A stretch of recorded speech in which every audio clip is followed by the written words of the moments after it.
Hello and welcome to my channel, You Are the One, where we talk all things law of assumption. And today we are doing another Neville Says because I haven't done one for a while and I think it's time to check back in with the big Nev. So that is what we are doing today. Stick around.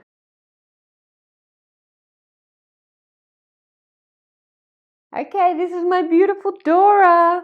She's hating every minute of sitting on my lap, but I just wanted you all to see how beautiful she is. You can hardly see, she's so black against the colourful background. Say hello, Dora. Say hi to everyone. You little sweet thing. All right. You want to get down? I love you. I love you.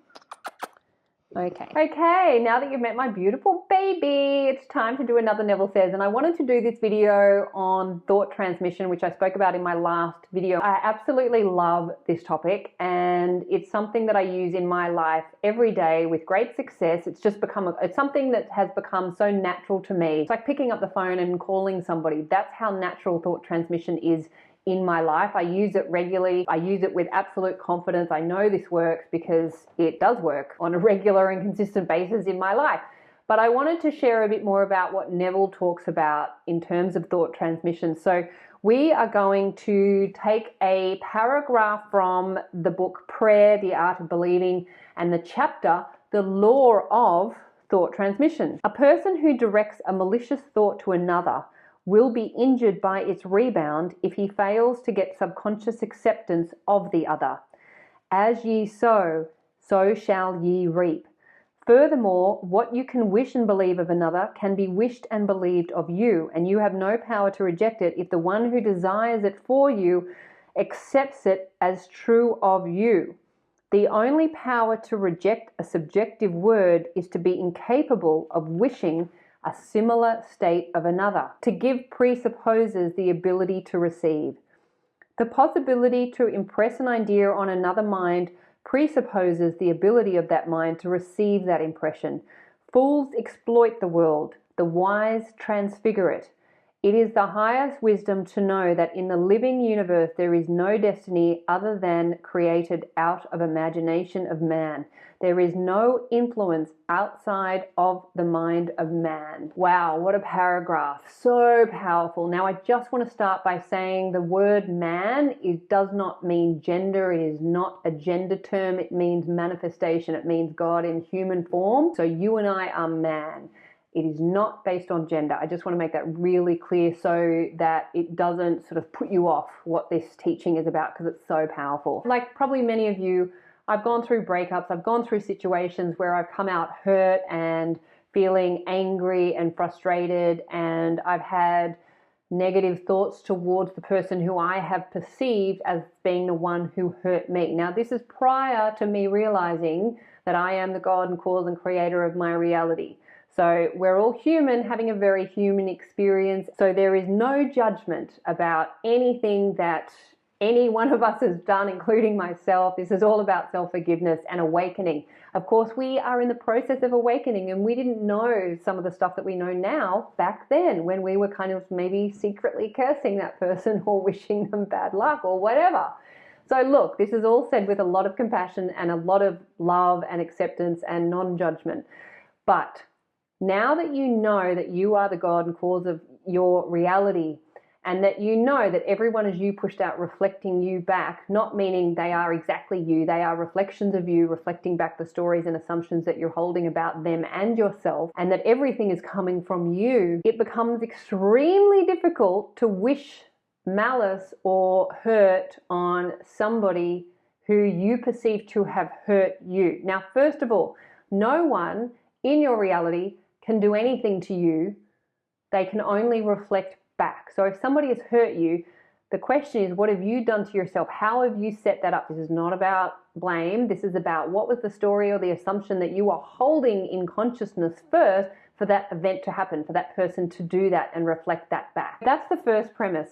Now, what happens is when we send a malicious thought to somebody, if that person does not accept that thought for themselves, they can reject it. A person who directs a malicious thought to another will be injured by its rebound if he fails to get subconscious acceptance of the other. If you have been hurt by somebody and you are perceiving that person to have hurt you and you are sending them a malicious thought, you're wishing ill on them or whatever it might be, If that person does not accept that for themselves, if that's not an experience that they would accept or want for themselves, they won't take it on, and it gets rebounded back onto you and you experience it in your own reality. So you never want to be wishing ill or malicious intent on anyone, because they are not wishing that for themselves, and it will rebound back on you. So only ever wish what you would want for yourself for somebody else. And I understand that this can be difficult. When you perceive that somebody has hurt you,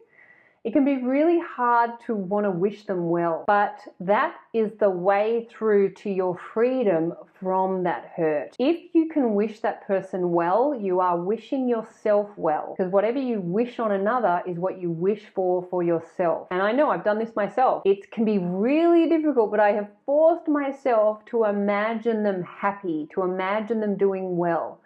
Now, that can be really hard, but that will ultimately free you of the hurt you perceive them to have caused you, even though that person never caused you hurt. They only reflected back the hurt that you were holding within yourself. So if that person chose somebody else over you, that's because you had an assumption that you're not chosen, or that that person's going to leave you, or you had an assumption of abandonment, that whoever you love is going to abandon you. Whatever it is, in some way that person reflected back the story that was already within you. And of course we don't know that, so we then project that hurt onto them and say, you did this to me, you hurt me, now you have to pay.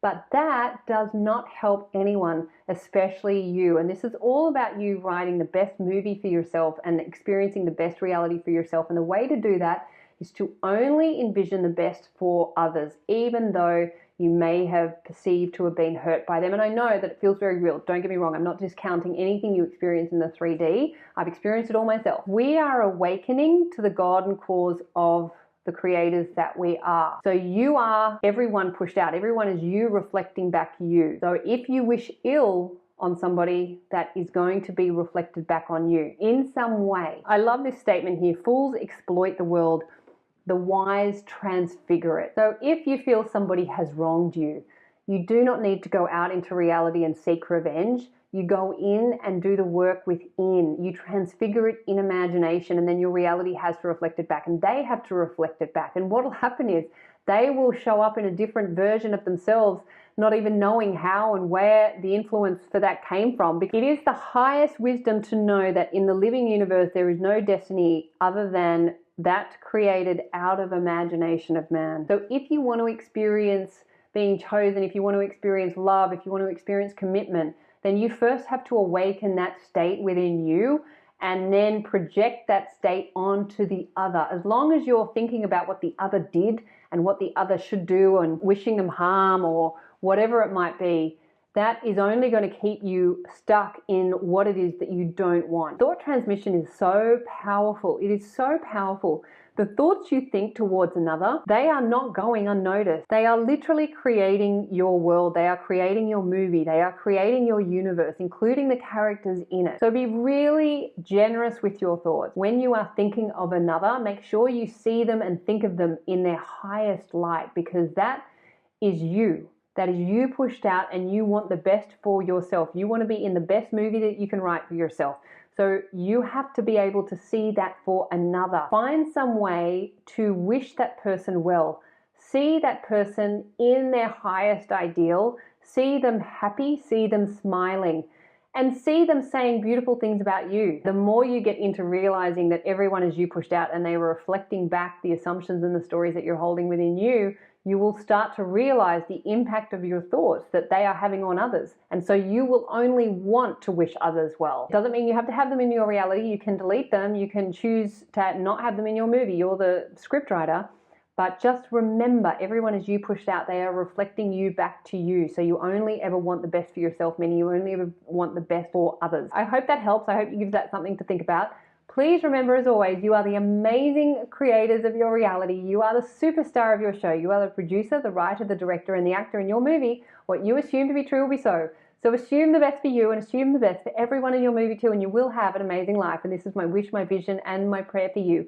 If you would like support with this, I am available for coaching. If you enjoyed this video, please like, comment, and share. Please subscribe to my channel. I'd love to have you, and I look forward to seeing you next time. Bye.